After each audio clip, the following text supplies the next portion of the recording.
Okay, there they are, the outhouse. And even they had them. And they have improved considerably from these.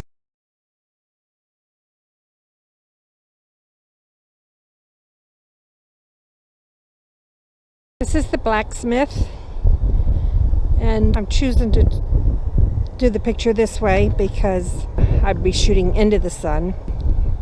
He was telling me the one thing they did not make here was horseshoes. First off, they really didn't need it. They didn't have that many horses at the time this was a fort. Plus the fact that horses are unsanitary and they were not allowed within the walls of the fort.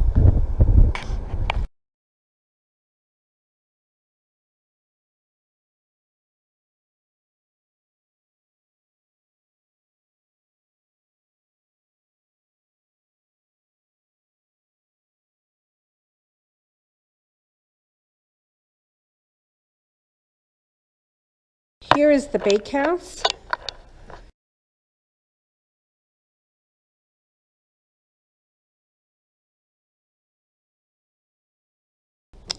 They had to keep these ovens going all day, all night, 24 hours to maintain a steady temperature to bake in. And they baked bread.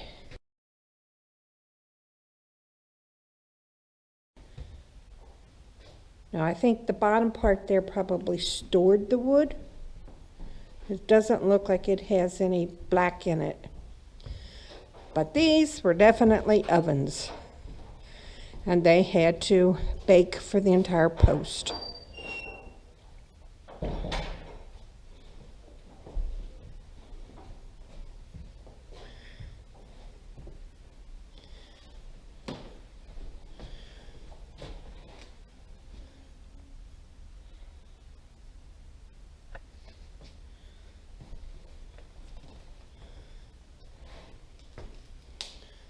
Lanterns, tables, benches. I'm sure this was the flour bins right here.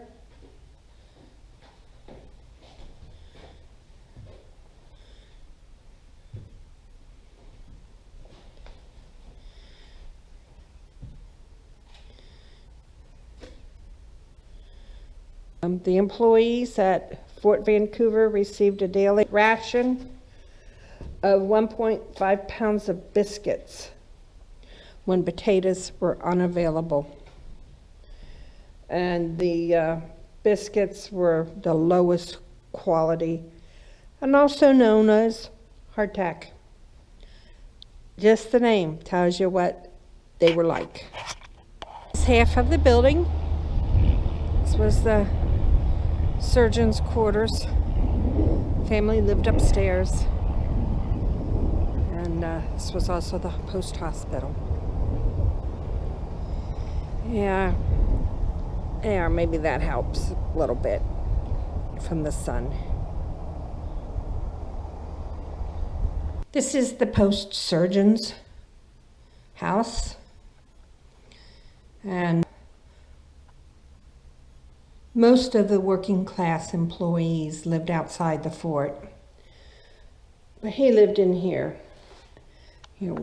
Company officers and people like that lived inside the fort. This is the hospital where you went if you were sick.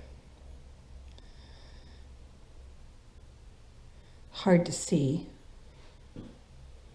And then over here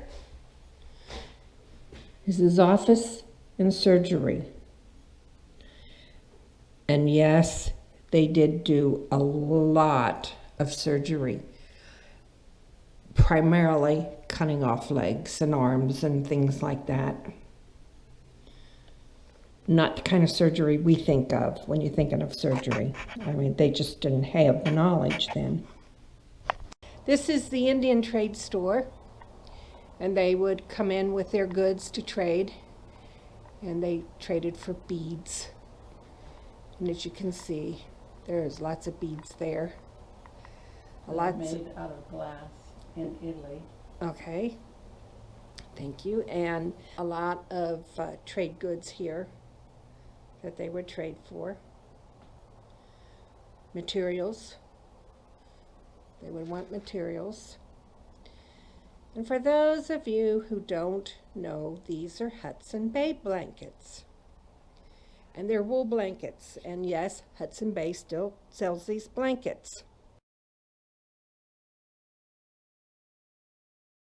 And these marks on the blankets are marked points, and they tell you how many beavers you need to trade. No, they tell you the size. The size. Okay, well, I was told they also say how many beaver skins they had to trade to get these items.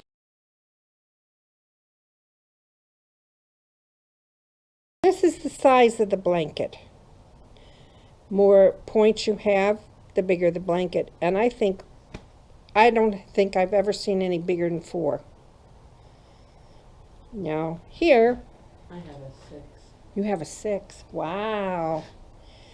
This is a woofer. This is raccoon, right here, this one.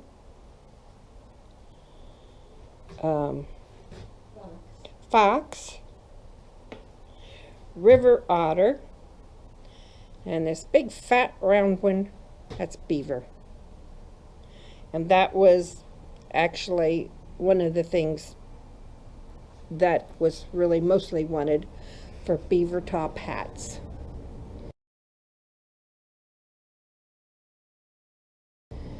As you can see, more beaver. And up here are traps.